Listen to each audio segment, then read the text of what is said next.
Hi guys, అందరికీ నమస్కారం. నేను మీ చిన్ని అనుభవంతో ఈరోజు మన కిచెన్లో మంచిగా ఎగ్ మేనో శాండ్విచ్ చేసుకోవచ్చు.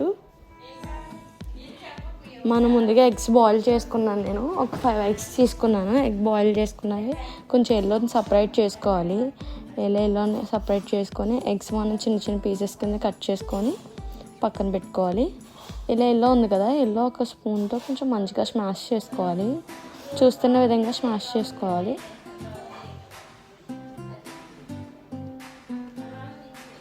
ఇలా స్మాష్ చేసుకున్న తర్వాత మయోనీస్ ఉంటుంది కదా, ఆ వైట్ మయోనీస్ వేసుకొని కొంచెం చిల్లీ ఫ్లేక్, ఆరిగానో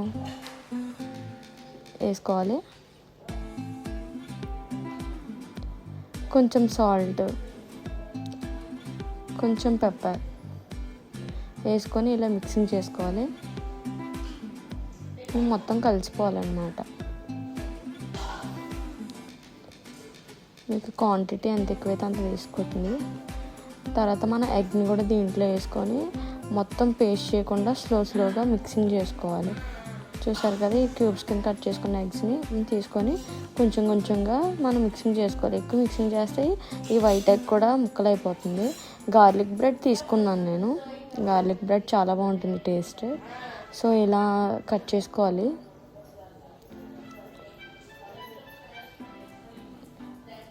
చూస్తున్నారు కదా, ఈ విధంగా కట్ చేసుకొని అంటే ఇవి ఒకేసారి మనం దీన్ని మక్కన్లో కొంచెం ఫ్రై చేసుకోవాలన్నమాట. నేను ఇలా 4 పీసెస్ కింద కట్ చేసుకొని పాన్ కొంచెం హీట్ ఎక్కిన తర్వాత కొంచెం మక్కను వేసి ఈ పీసెస్ని మనం కొంచెం లైట్గా గోల్డెన్ బ్రౌన్ వచ్చేంత వరకు మనం ఫ్రై చేసుకోవాలి.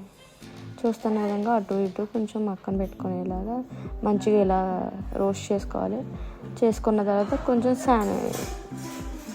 షేజ్వాన్ చట్నీ ఉంటుంది, అది వేసుకోవాలి. అది ఎక్కువ అక్కర్లేదు, ఎందుకంటే అది చాలా కారంగా ఉంటుంది కాబట్టి కొంచెం వేసుకుంటే సరిపోతుంది. ఇలా మనం మయోనీస్ రెడీ చేసుకున్నాం కదా, ఎగ్ మయోనీస్, ఇది మంచిగా ఈ బ్రెడ్కి వేసేయాలి.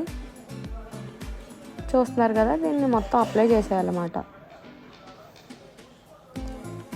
వేసిన తర్వాత పైన కొంచెం మీరు చిల్లీ ఫ్లేక్, ఆరిగానో కొంచెం వేసుకొని మనం బ్రెడ్ క్లోజ్ చేసుకోవాలి. చూసారు కదా, మన ఎగ్ మెనూ రెడీ అయిపోయింది. నచ్చితే లైక్ ఆర్ సబ్స్క్రైబ్ చేసుకోవడం మర్చిపోకండి. Thank you for watching.